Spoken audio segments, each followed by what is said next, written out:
Ya, perkenalkan nama saya Getruda Briatus, NIM 191041685. Mata kuliah Perilaku Organisasi dengan dosen pengampu Pak Adi Mersalin SEMM. Berikut adalah ringkasan saya tentang bab 2, meringkas bab 2 tentang perilaku individu dan nilai-nilai.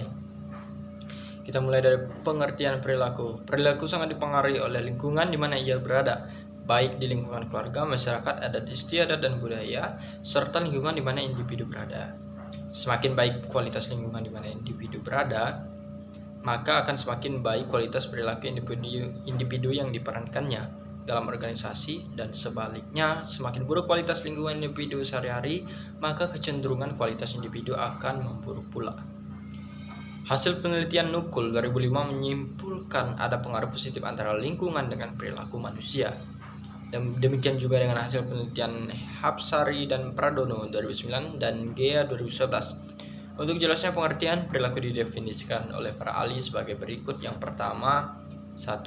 Menurut Hoha 2001 menyatakan perilaku adalah suatu fungsi dari interaksi antara seseorang dengan lingkungannya.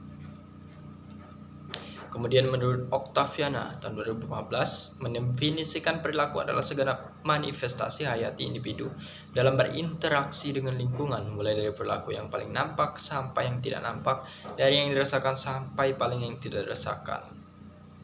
Kemudian yang ketiga adalah menurut Notoat Mojo 2010 menyatakan perilaku merupakan hasil dari pada segala macam pengalaman serta interaksi manusia dengan lingkungan yang terwujud dalam bentuk pengetahuan, sikap, dan tindakan.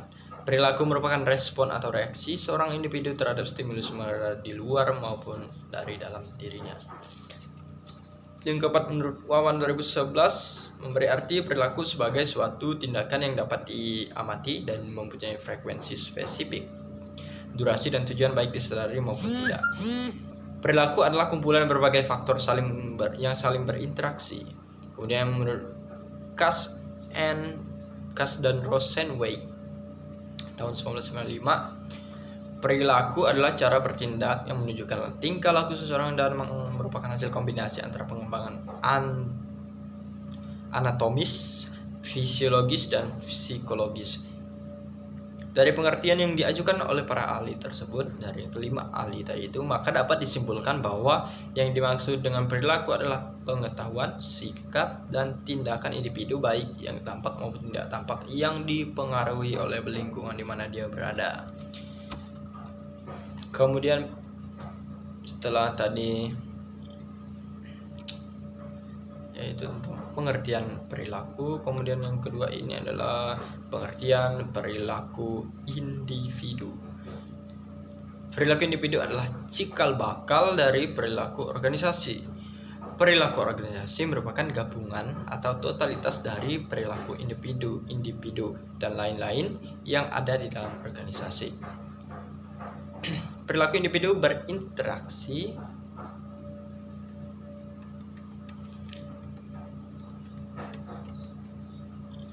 dari perilaku organisasi. Perilaku individu adalah interaksi antara karakteristik individu dengan karakteristik organisasi. Toha 2001 menyatakan perilaku organisasi pada ikatnya adalah hasil-hasil interaksi antara individu dan organisasinya.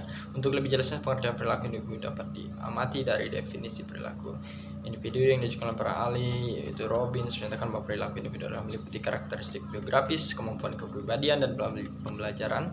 Perilaku individu yang meliputi karakteristik biografis seperti usia, jenis kelamin, status kawin, dan masa kerja. Kemudian kemampuan, pembelajaran, kepribadian, persepsi, dan lain-lain. Kemudian ada menurut Toha menyatakan perilaku individu adalah fungsi dari interaksi antara person dan individu dengan lingkungannya. Kemudian lingkungan dalam hal ini bisa latar belakang budaya, sosial, politik. Kemudian ada menurut Sofian dan Ganiwa 2007 mendefinisikan perilaku individu sebagai sesuatu yang dikerjakan seseorang, seperti berbicara dengan manajer, mendengarkan rekan sekerja, menyusun laporan, mengetik memo, menempatkan unit barang ke dalam gudang, dan lain sebagainya. Dari beberapa. Kemudian yang ketiga adalah pembentukan perilaku individu. Perilaku individu dapat disesuai dengan yang diharapkan ke arah pencapaian tujuan. Menurut Walgito, pembentukan perilaku dapat dibagi dengan 3 cara, yaitu pembentukan perilaku dengan conditioning atau kebiasaan, kemudian pembentukan perilaku dengan pengertian insight, dan pembentukan perilaku dengan menggunakan model contoh atau teladan. Selanjutnya, Noto Atmojodosulu menyatakan ada beberapa, yaitu 2 faktor pembentuk perilaku, yaitu faktor internal dan eksternal.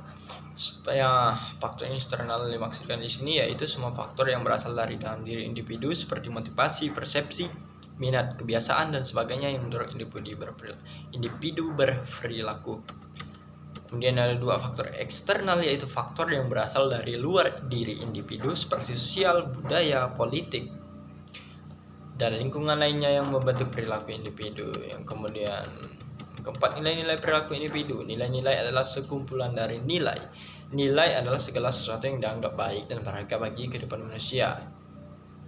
Setiap konsep dianggap bernilai adalah jika memiliki arti kebaikan dan berguna bagi individu. Sebaliknya, jika suatu konsep tidak berguna bagi manusia dan tidak memiliki arti bagi kehidupan manusia, maka dianggap konsep tidak bernilai. Untuk lebih jelasnya, yang dimaksud dengan nilai berdasarkan pendapat ahli ada banyak, yaitu Chaiken dan Stangor mendefinisikan nilai sebagai suatu kepercayaan normatif tentang apa yang disukai dan tidak disukai.